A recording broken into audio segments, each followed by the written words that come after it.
Почитувани гледачи, добро вечер. Вечерва имам задоволство да разговарам со еден млад, но мощне талентиран и активен писател, авторот Пепи Стамков. Мене ми е навистина драго во емисијата во Потрага по вистинскиот збор да представуваме и така да речам да портретираме и помлади автори, па и млади автори, како што е Пепи Стамков, и да го следиме и нивното творештво, бидејќи не една литература нема иднина без креативна и творечка обнова. Верувам дека и гостинот Пепи Стамков се согласува со оваа моја констатација. Секако. Пепи, јас ќе ти се обраќам на ти, бидејќи се знаеме подолго време и помладци од мене, но со сета почит се разбира.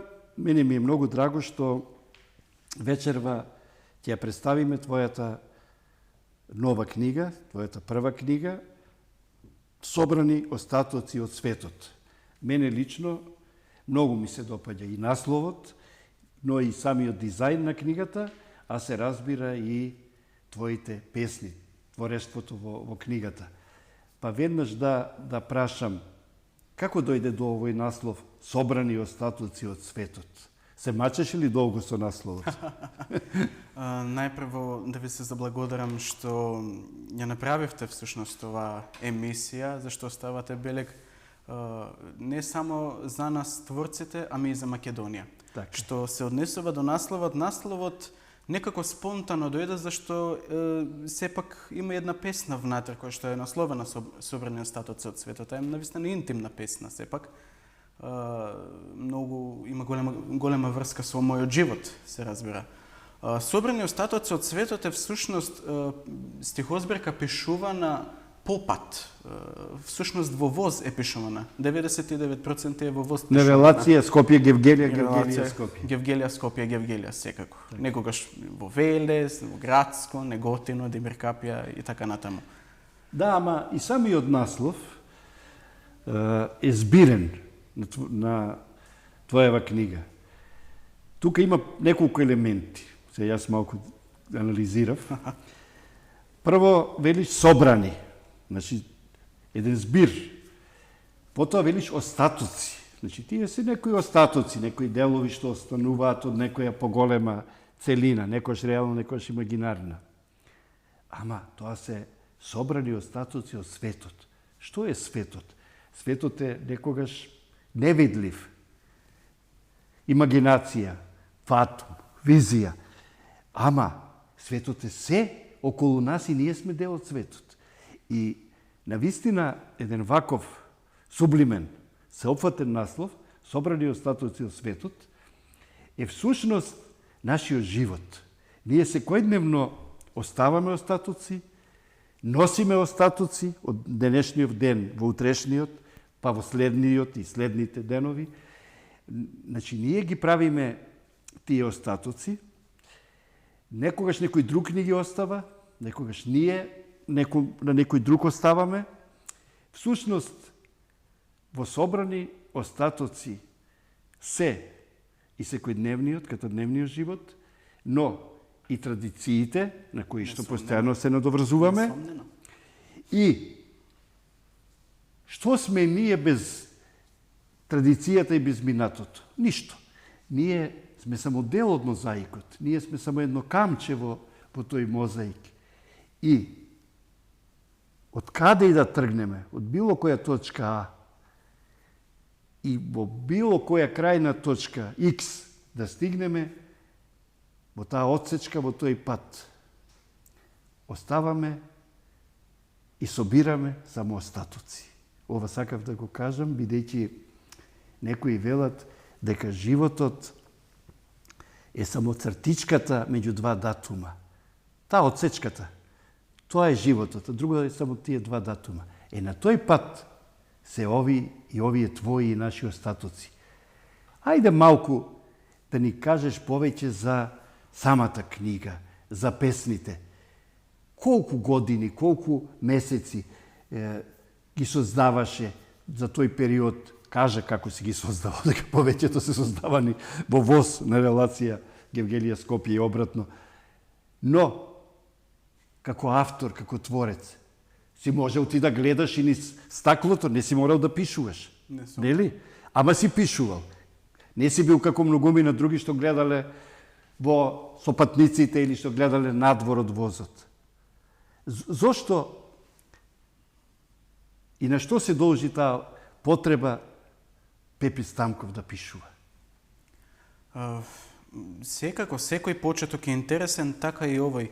Именно песните почнаа да се собираат, односно да го наоѓаат својот почетокот е всушност вториот семестар од студии, на кој имам завршено на филолошки факултет Блаже Коневски во Скопје. И оттаму почнаа да се редат, некогаш спонтано, некогаш ќе имаше некоја епизода која што ќе ми беше врежена во мислите и јас ќе се потрудев на еден или друг начин секако да ја извадам таа мисла, да ја запишам на хартија секако. Да ја запишеш зашто ќе ја заборавиш, воспротивно. Не само да се заборави, ами да се остави некаков белег. Трага, што се така, вика. една трага. Нели? Животот велат дека запишува, ама и брише. Тоа се истовремено би рекле записи со гума. Се преполнува хард дискот, меморијата и многу нешта се забораваат. И ако една првична идеја не ја запише авторот во мигот, а ја прво прашање дали ќе се сети подоцна на таа идеја, второ, и ако ја запише, таа не е како во првичниот облик. Таа е веќе ќе помине од редакција. Модифицирана. Таа е некоја втора или трета или не знам која верзија. И затоа авторот, за жал, денеска ние не носиме хартија и пенкало со нас, но за среќа па се служиме со таблети, телефони и можеме идеите ги запишеме некогаш на плажа, некогаш во автобус, ама најчесто во воз. Најчесто во воз. Најчесто воз. Сакав едно прашање веднаш во врска со сето ова.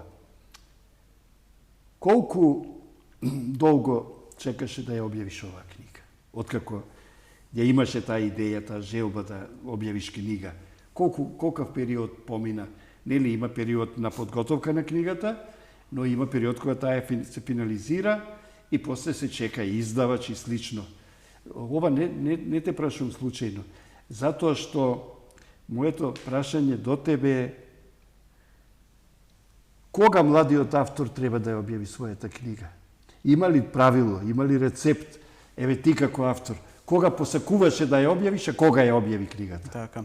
Пред да го одговорам ова прашање, ќе мора да се навратам малку наназад, зашто спомнавте една интересна мисла за тоа моментално, да речеме, запишување на онаа идеја. Да, миговно запишување. Видете, има еден познат антички филозоф рекол, умешност на секој творец е да се игра со одредена мисла, без да ја прифати во нејзиниот иницијален облик, нејзиниот изворен облик. Така. И може таа да ја модификува, знаете, да ја измени малку, секако во согласност со потребата на истата. Така што таа може да ја задржи својата првична форма, својот изворен облик, меѓутоа да се истера таму, да се трансформира. Несомнено може да дојде некој стих, меѓутоа тој стих може да се модификува, може да стане дел од прозно творештво, знаете, може да инспирира некоја драма или монодрама. Секако, што се однесува до тоа кога јас одлучив да ја објавам мојата стихозбирка, тоа дојде навистина спонтано. Именно јас имав поголем број песни, овде се поместени 35 ми се чини, е точната бројка, јас имав околу 200 песни запишани и секако се поминувани за одреден вид редакција, знаете, селекција, да се одбере не само да се одбере најдобрата песна која што била во тој момент, концептот на книгата. Несомнено и концептот, зашто видите кога ќе ги одберете песните кои што сметате да ги ставите во книшка, сепак и тие го диктираат Дали се правецот. одвестуваат едни со други? Несомнено. Некои песни пак претрпеа измени, некои песни пак претрпеа многу помали. Дори еден збор беше сменет само во нив. Некогаш само и насловот беше сменет. Да се уточни пораката што ја дава самата песна. Но на крајот сепак дојде таа одлука од издавачот. Тоа е Драгана Ефтимова, која што сакам да ја поздравам во овој момент. Таа ми пиша, ми вика: Пепи, слушнав за тебе, знам дека пишуваш, дали сакаш твојата збирка да ја објавиме? Викам, секако, нема да има проблем. Меѓутоа да почекаме, да видиме што ќе се случи, дали ќе има некоја нова измена, дали ќе додадам стихови, дали ќе одземам. А во меѓувреме пак се појави конкурс од меѓународната поетско-културна манифестација Анте Поповски, Анте во перо. Конкурирав со збирката И доби награда. Добив награда Анте Златник. И таа награда можеби на некој начин ја поттикна и финалнава, конечнава верзија на збиркава да си го задржи тој облик. Зашто имав многу повеќе песни во иницијалната замисла, имав околу 60 на 70 на песни. Меѓутоа имаше некои песни кои што содржаа одредени пореки што беа пренесени, да кажеме, во други песни многу појасно, многу поконцизно, многу подиректно, да речам, за разлика од тие, знаете. Некогаш повеќе зборови кажуваат помалку, а помалку зборови кажуваат многу повеќе, знаете. Така што мораше да се направи таа селекција. Ете, конкурирав, ја добив наградата Антев Златник и со помош на Министерството за култура збирката е објавена. Така, веднаш да кажам дека издавач на твојата стихозбирка е издавачката куќа Фуснота во Скопје. Инаку, драго ми е што си добитник на Антевио Златник, бидејќи го носи името на нашиот драг и почитуван Анте Поповски, но ти си добитник и на наградата Блаже Конески за есеј на тема раскажувачкото мајсторство на Блаже Конески. Подоцна ќе кажеме малку. Ти го запозна Блаже Конески? Не. Тој почина 93, јас сум 99. Ти си помлад. Ретка личност, навистина, и двајцата, и Анте и Блаже, се икони во македонската литература. Ова многу одговорно окажувам. Се согласувам. Убаво започнавме со разговорот, бидејќи влеговме во твојата творечка лабораторија. И разговаравме навидум за технички работи, а всушност разговараме за суштински работи и сосема се согласувам дека некогаш првичниот облик на творбата може да биде само иницијална каписла и ништо повеќе. Ќе тргнете да пишувате песна, ќе напишете расказ или роман, драма, нешто сосема друго. Литературата не е записник, не е дневник, туку идеја, која што потоа, како што и речете и пред малку, се дообликува, се модифицира, се трансформира, се создава и пресоздава. Сега тука има и опасности. Има многу кривини на тој пат. Несомнено. Некои автори во еден одреден миг се премногу строги кон себе си, па ги кинат одредени своји творби, подоцна им е многу криво, бидејќи не можат да се вратат на тие творби, тие може биле многу одлични, ама во тој миг не биле трендовски. Во тој миг биле некои други мајстори и некои други правци на сцена. Искуството мое говори, не треба да се кинат творбите, треба да се чуваат, затоа што еден ден авторот, кога ќе ги прочита некои своји, стари, па и заборавени творби, може да речи, тоа се вика зачудување, односно кој што викаше Конески, очудување. Зарем јас ова сум го напишал. Зарем јас сум размислувал вака во тој одреден момент. Да, и зарем ова е моја творба. Значи, можеш да бидеш зачуден и очуден, изненаден, импресиониран од својата творба, која што во тој миг не си ја ни забележал кога си ја напишал и си мислел дека не е ни за во книга. Секако. Сега, кога сме тука, во таа лабораторија, Пепи Стамков, сигурно покрај тие 200 песни кои ги спомна, сигурно и понатаму Околу 200. продолжува и Апсолутно. пишува и си правиш проблем. Веднаш да ти кажам, колку имаш повеќе песни, толку ќе биде потешко да Потежок е изборот, секако. да избереш за следната книга. Но ако бидејќи од квантитетот произлегува и квалитет. Што подготвуваш ново? Јас овој разговор со тебе го водам обратно од другите разговори досега што сум ги водел, па дури на крај ќе стигнеме до твоето родно место. Дали Значи, некако обратно сакам да разговарам. Па што се подготвува ново кај тебе? Што да очекуваат читателите? Повторно поетска книга или нешто друго? Бидејќи ти си критичар и есеист. Подготвувам 2 книги. 2, добро. Едната е секако поетска книга. Така. Имам некоја замислена идеја како тоа би се одвивало. Меѓутоа тоа е веќе почетна фаза. Сепак сметам дека треба да се има нели пауза помеѓу една и друга поетска да книга. Да помине малку време. Не само да помине времето, туку да се види кај сме, што сме, знаете, да не се повторуваме. Знаете, имаме едната книга. Да не ја поклопи таа книга, оваа уште непрочитана. Не само поради тоа, туку може, например, некои сваќања кои што ги имаме во периодот кога се создавало ова дело, може тие да се најдат свој пат, несомнено се наоѓаат свој пат и во другото подоцнежно дело што доаѓа, идното дело. Меѓутоа тоа јас барем сметам дека не треба да се поклопи, во смисла не треба една идеја да се подпира човек постојано на таа иста идеја, меѓутоа треба да се развива. Има автори што пишуваат цел живот една книга или една песна. Една книга или една песна. Да се преповторуваат. Апсолутно. На некој начин ние и го спомнавме тоа, нели, и пред да дојдеме да го водиме овој разговор, индиректно го поставивме тоа прашање, ни се даде одговор.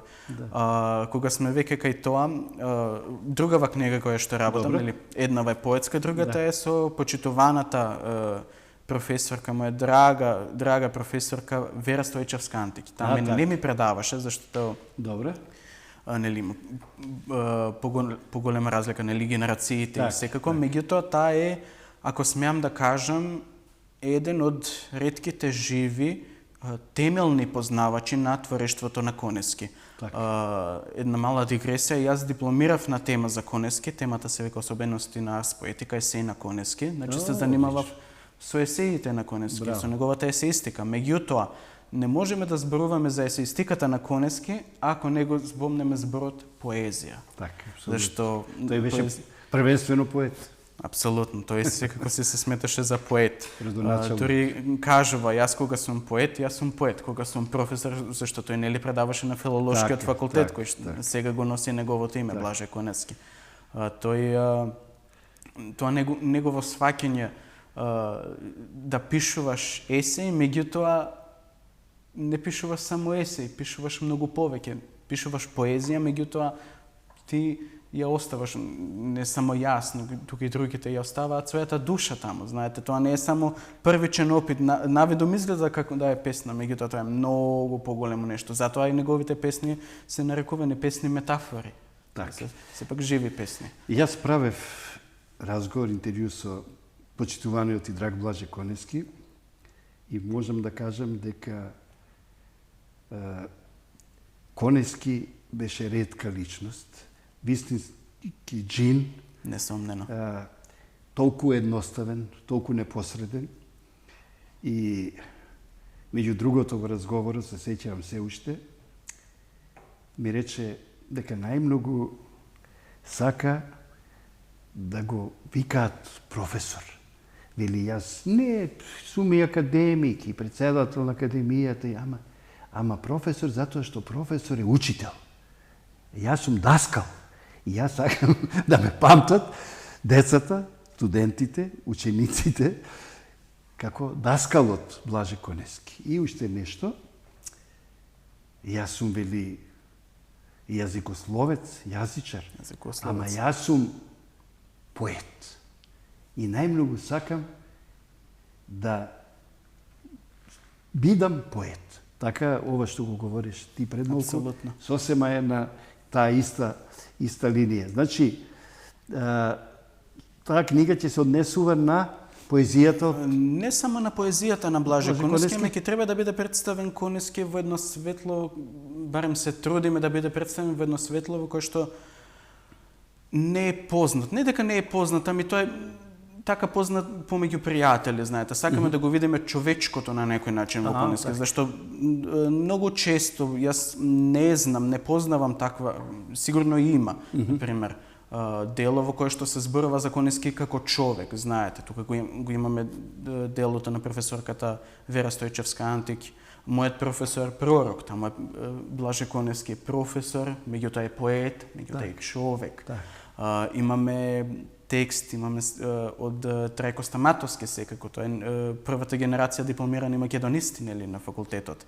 Близок соработник на Блаже Конески, кој што пишува за Конески не само како поет, како книжевник, ами како лингвист, а секако и како човек. И сметаме со професорката кога ја размислувавме кон што да целиме, имавме таа намера да го представиме Конески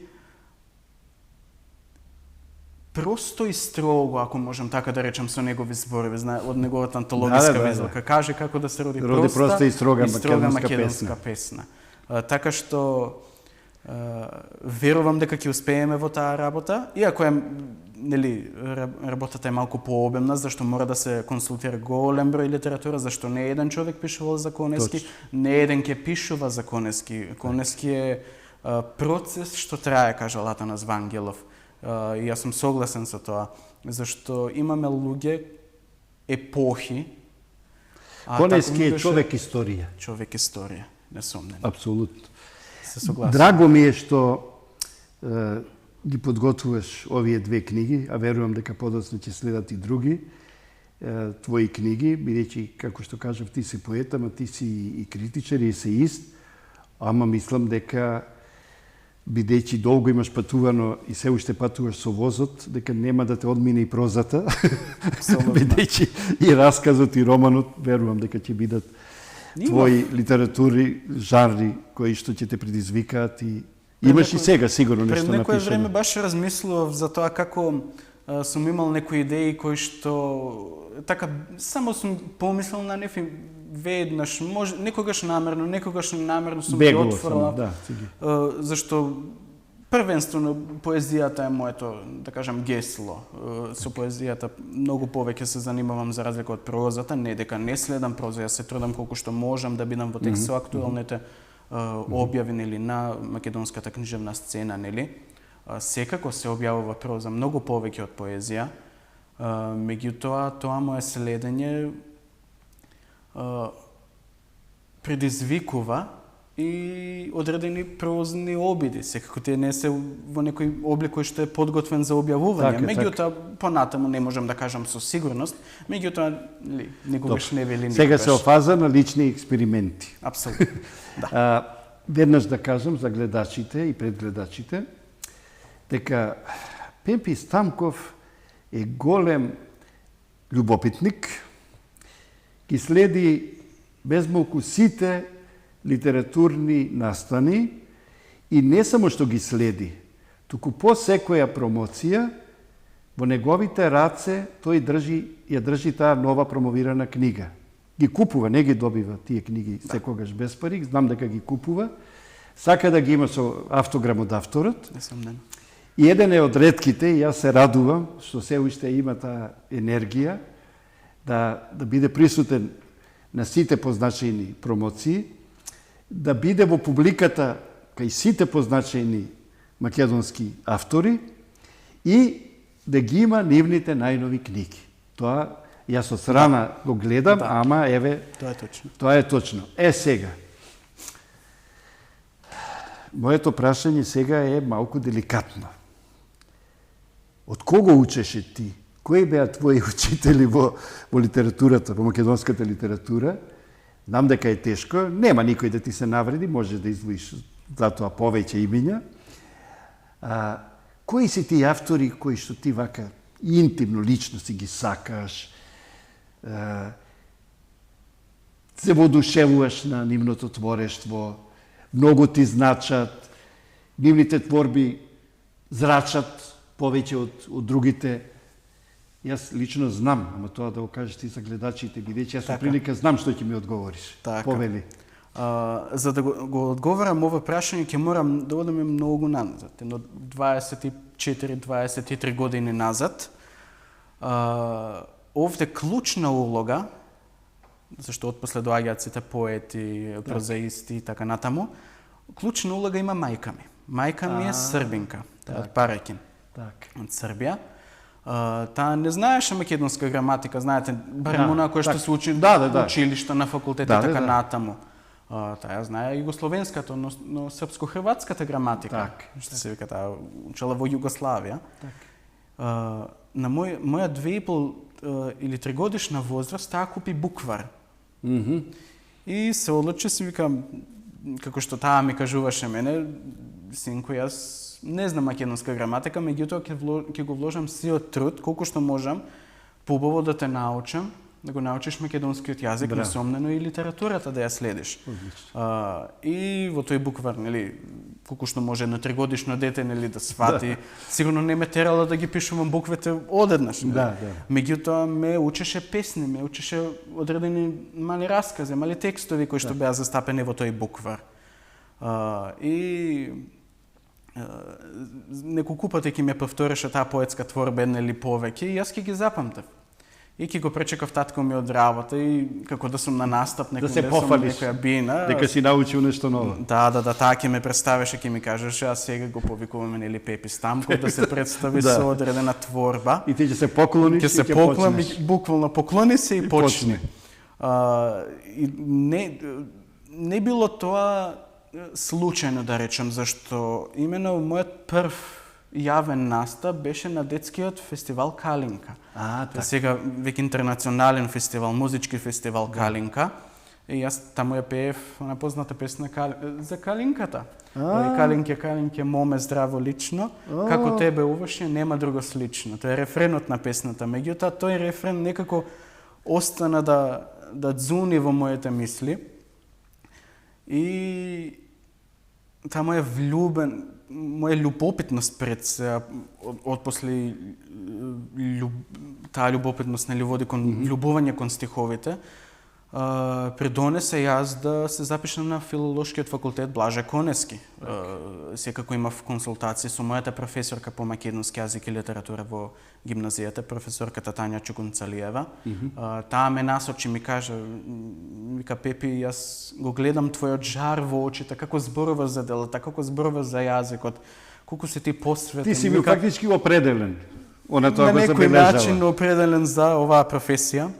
И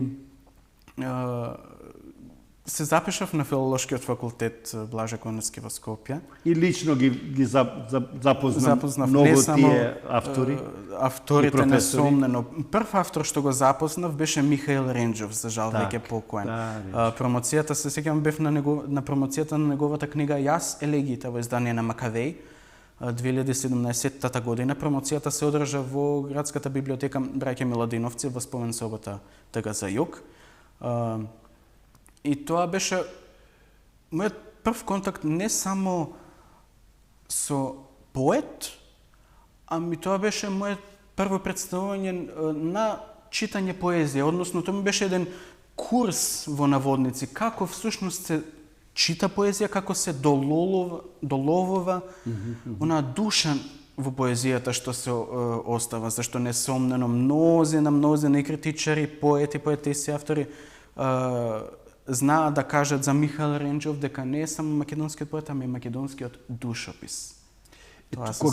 Кога сме тука, ама ми остана должен да наведиш и некои други покрај Ренџов автори. Ама за Ренџов да кажам, кога разговарав со Ренџов, кога правев интервју во неговата куќа, односно вила во Нерези, Ренџов прво рече, Христо, ќе ти отсвирам нешто на кавалче. Тој знаеше да свири на кавал и долго време рече учев, сега кога научив, и да ти покажам што сум научив и да се пофалам. Бидејќи негов син е Петар Ренџов. Петар Ренџов. Гитаристот, музичар. И откако направи една таква атмосфера, сега рече можам и да ти прочитам некои мои нови песни што уште не се објавени. И така ние го направивме тој разговор. И се согласувам дека Михаил Ренџов слободно може да кажеме дека е душопис, како што Анте Поповски беше тајнопис. Тајнопис. Убави зборови. И тајнопис и душопис. Ајде да продолжиме. Кои други автори? Вие го спомнавте Анте Поповски. Анте Поповски одигра голема улога во, можам да речам, не потполно, ами во формувањето на мојата поетика. Секако овде улога е зазема и писмото на Блаже Коневски. Како што кажав, јас дипломирав на неговите есеи. Така што јас се дружав колку што можев почесто не само со Блаже Коневски преку неговите стихови, со Анте Поповски преку неговите стихови, со Михаил Ренџов и во живо и преку неговите стихови. Јас се сеќавам дори кога заврши промоцијата, јас останав до 3 или 4 часот наутро, доцна во ноќите, ја читав неговата јас елегии. Ама не само таа промоција. Ти беше на промоцијата од Ренџов и во Метаноја. И во Метаноја. Проти друштвото на писателите. Проти друштвото. Те видов таму во првиот ред гушнати со Ренџов. Таму бев. На неговата последна книга Зраци, која што беше нели објавена од Метаноја секако. И сега чекав да го спомниш и Евтим Клетников и многу други автори. Знам дека ги почитуваш, дека ги сакаш. Ама ајде јас да не инсистирам премногу на имиња, некој да не ни замери, да речи зошто мене не ми спомна и слично. Но, бидејќи дојдовме до тој период на твоите студии во Скопје, на филолошкиот факултет. Бидејќи разговорот го водиме малку нели обратно, ти завршуваш основно и средно образование во Гевгелија и доаѓаш во Скопје. Возот те носи во Скопје. Сега кога доаѓаш на филолошкиот факултет, и како што ти рекла твојата професорка, дека ти веќе си определен за литературата, на некој начин, да. Кога дојде во Скопје, кои професори ти предава и кои беа твои колеги студенти, во која генерација ти беше, со кого се дружеше, твоите активности во клубот Мугри и слично? Значи, веќе си во Скопје, на филолошкиот факултет. Така. Јас не членував во клубот Добро, Мугри. знам дека, ама го спомнувам како активност на факултетот. Апсолутно. Мене ми предаваше професор доктор Кристина Николовска. Критичарка, теоретичарка на литературата, професорка на филолошкиот факултет, професорот Венко Андоновски, теоретичар, писател, Весна Мојсова Чепишевска, која што е патем и промоторка на мојата книга. Напише и рецензија. Професор доктор Трајче Стамески, професорката Искра Тасовска Хаджибошкова, професорката Јасна Котеска, керката на поетот Јован Котески. Добри професори. Апсолутно. Професорката Добрина Миловска, Добринка Миловска, која што ми ја вроди мојата љубопитност кон средновековието. Овде мора да ја направам онаа паралела со книгата на Анте Поповски Глас од дамнина, зашто тој сепак пишува за оние ракописи за средновековието во таа книга. Сега ми е јасна и дружбата со Вера Антич. Апсолутно. Врската што оставивме со професорката Вера Антик.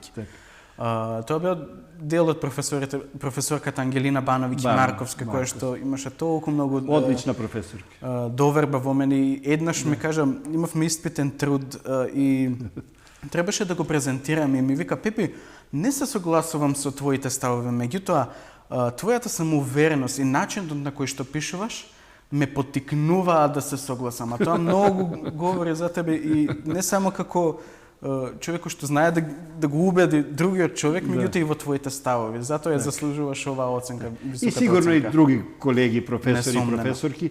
А кои ти беа колеги, студенти? Верица Мукоска, која што е поетеса, писателка, уредничка. Од Бевчани. Да, дел од уредничкиот тим на најстарото списание Современост. Марија Цветковска, Суели Мери, Рената Стефановиќ, Ребека Стефановиќ, Рената Пенчова, која што е лекторка во Пекинг моментално.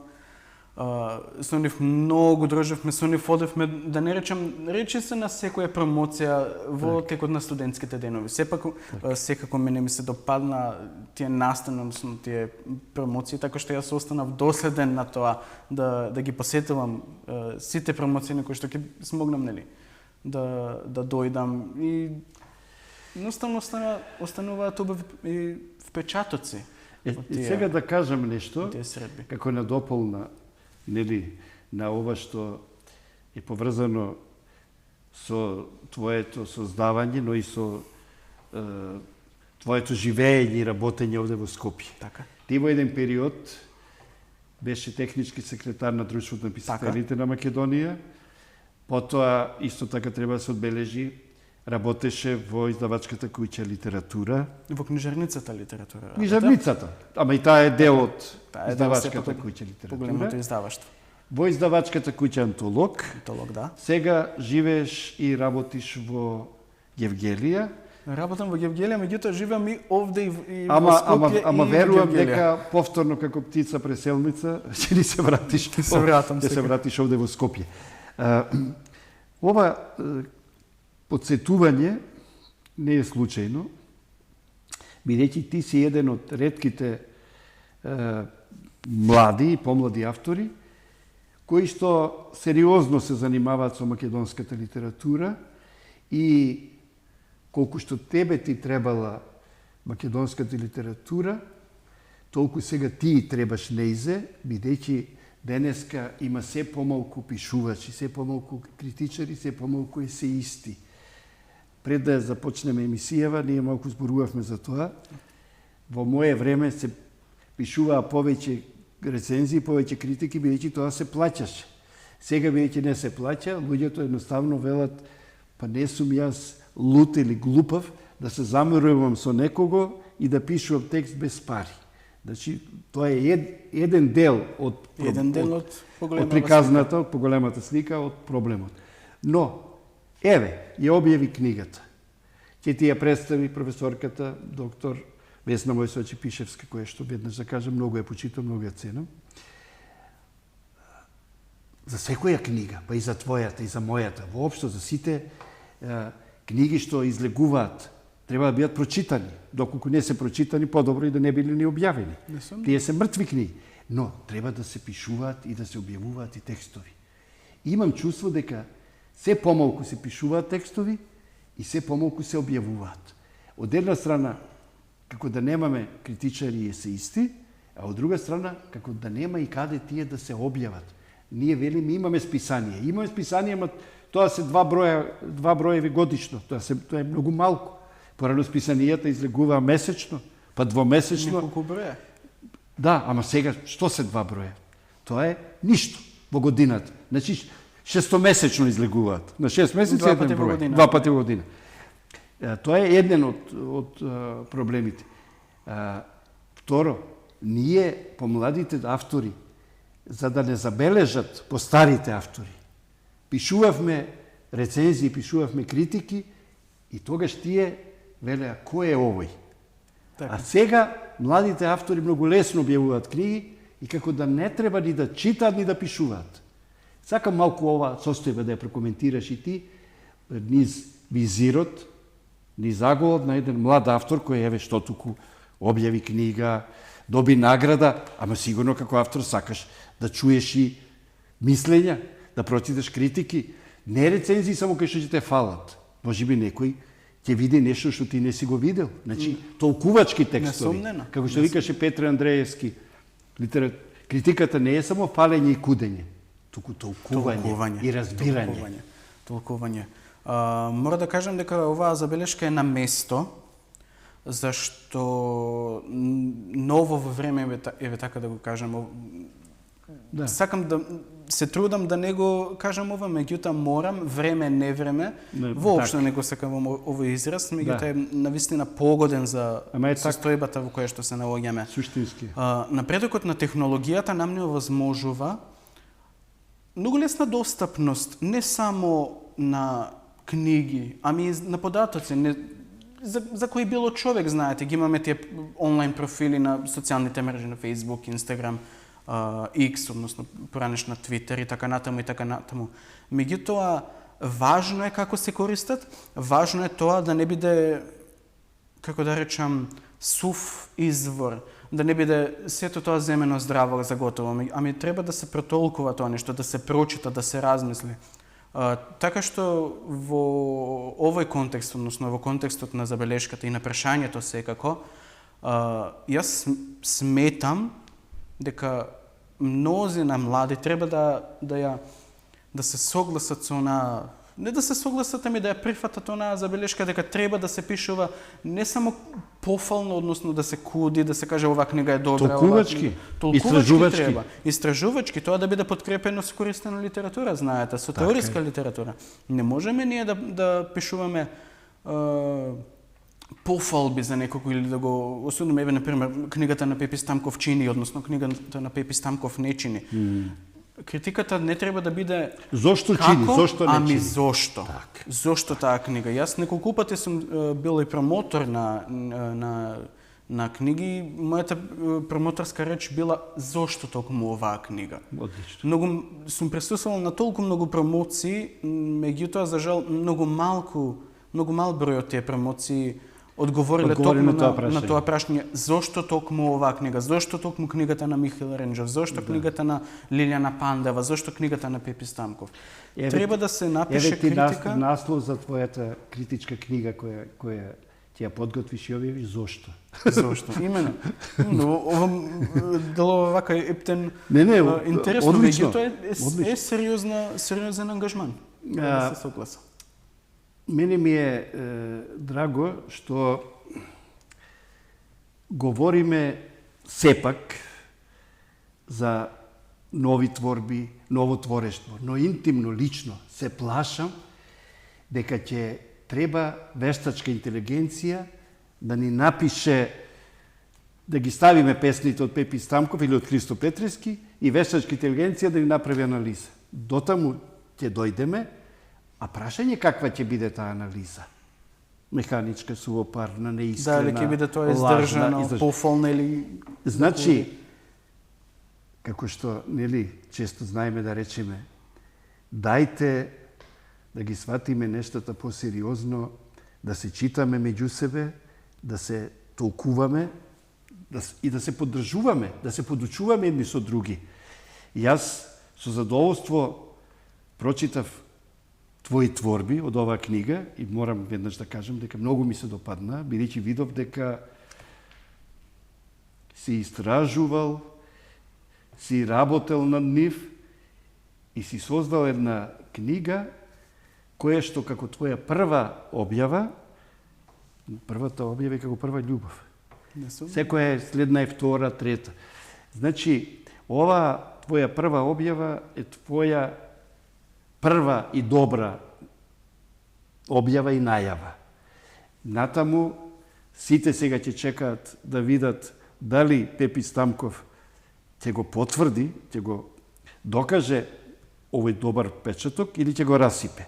Но, верувам дека ти ќе го потврдиш, ќе го докажеш, ќе го надградиш, не само затоа што имаш поголем корпус на нови творби, туку затоа што си и внимателен и грижлив, не брзаш, едноставно пред малку рече, да не се поклопувам, да не се повторувам, да видам зошто треба и како да ја објавам својата втора книга. Бидејќи сме на самиот крај од емисијава, а веќе кажавме, речи си се, ги најавивме и твоите две нови книги што ги подготвуваш за објава, едната поетска и едната критичка. Јас сакам и со рака да ти честитам на твојот успешен, добар влез во македонската литература. Беше сум повозрасен, да ти посакам само така да продолжиш и во иднина, да следуваат нови награди, признанија, а пред се нови читатели. Тоа е многу битно. Тоа е важно. Бидејќи мислам дека голема работа е да се има еден читател, а не па да се има повеќе љубопитници кои што ќе дојдат во книжарницата и ќе речат: "Ја имате ли новата книга од Пепи Станков?"